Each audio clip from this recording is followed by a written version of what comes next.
আজকে রান্না করলাম খিচুড়ি, পাতলা খিচুড়ি। নমস্কার বন্ধুরা, সবাই কেমন আছো? আশা করছি সবাই ভালো আছো। আমিও মোটামুটি ভালো আছি। এই যে খিচুড়ি রান্নার জন্য আমি মুগ ডালটা ভেজে নেব। এই যে মুগ ডালটা একটু ভালো করে ভেজে নেব। আমি 3 রকম ডাল নিয়েছি। এই যে মুগ ডাল, এটা হচ্ছে খেসারির ডাল, আর এটা হচ্ছে ছোলার ডাল বা বুটের ডাল। এটা যে আমি 3 রকম ডাল নিয়েছি।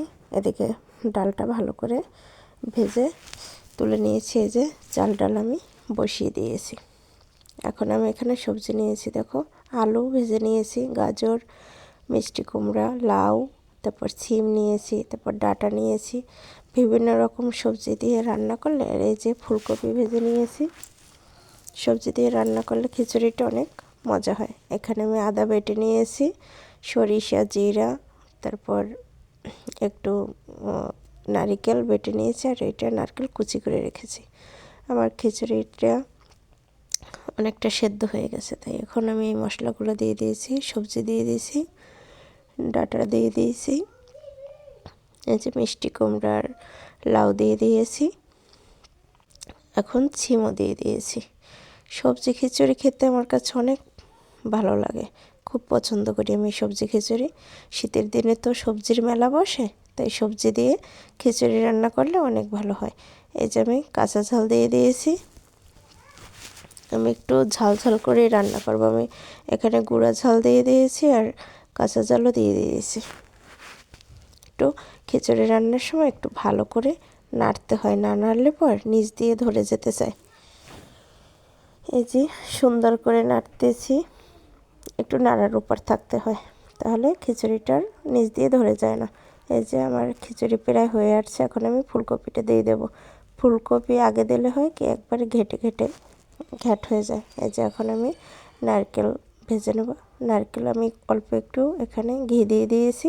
ঘির উপর নারকেলটা ভাজলে না অনেক টেস্ট হয়, আর যখন নারকেলের উপর চাবান পড়ে অনেক সুন্দর একটা ফ্লেভার আসে, আর খেতেও মজা লাগে। এই যে নারকেলটা ভেজে দিয়ে দিয়েছি। এখন আমি ফোড়ন দেব। আমি এখানে ফোড়নের জন্য ঘি নিয়ে নিয়েছি কড়াইতে। আমি একটু ফোড়নে ঘি দিলে আমার গন্ধটা খুব ভালো লাগে আর স্বাদ হয় খিচুড়িটা। আর আমি ঘির ভিতর তেলও দিয়ে দেব। সম্পূর্ণ তো আর ঘি দেওয়া যায় না। এই যে আমি সরিষার তেল দিয়ে দিয়েছি, আর ফোড়নের জন্য নিয়েছি শুকনো মরিচ, পাঁচফোড়ন, তেজপাতা, একটু গরম মশলা। এই যে সব কিছু দিয়ে একটু ভালো করে নেড়ে চেড়ে ফোড়ন উঠিয়ে নেব। এরকম করে ফোড়ন দিলে গন্ধে মনে হয় কি কত অমৃত রান্না হচ্ছে। আসলেই অনেক স্বাদ হয় খিচুড়িটা, গন্ধেই পেট ভরে যায়। এই যে আমি ফোড়নটা দিয়ে দিয়েছি, এর উপর এখন ভালো করে নেড়ে চেড়ে দেবো। আমি একটা গামলার ভিতর ঢেলে নিয়েছি খিচুড়ি। এখন সুন্দর করে নেড়ে চেড়ে মিক্স করে নেব। আমি এর আগে একটু গরম মশলা দিয়ে দিয়েছিলাম, তোমাদের দেখাতে ভুলে গিয়েছি। এই যে এখন আমি গরম গরম পরিবেশন করে নিচ্ছি। এই যে গরম গরম খিচুড়ি, সাথে বেগুন ভাজা আর ডিম ভাজা, খুব স্বাদ হয়েছিল খেতে। ধন্যবাদ সবাইকে।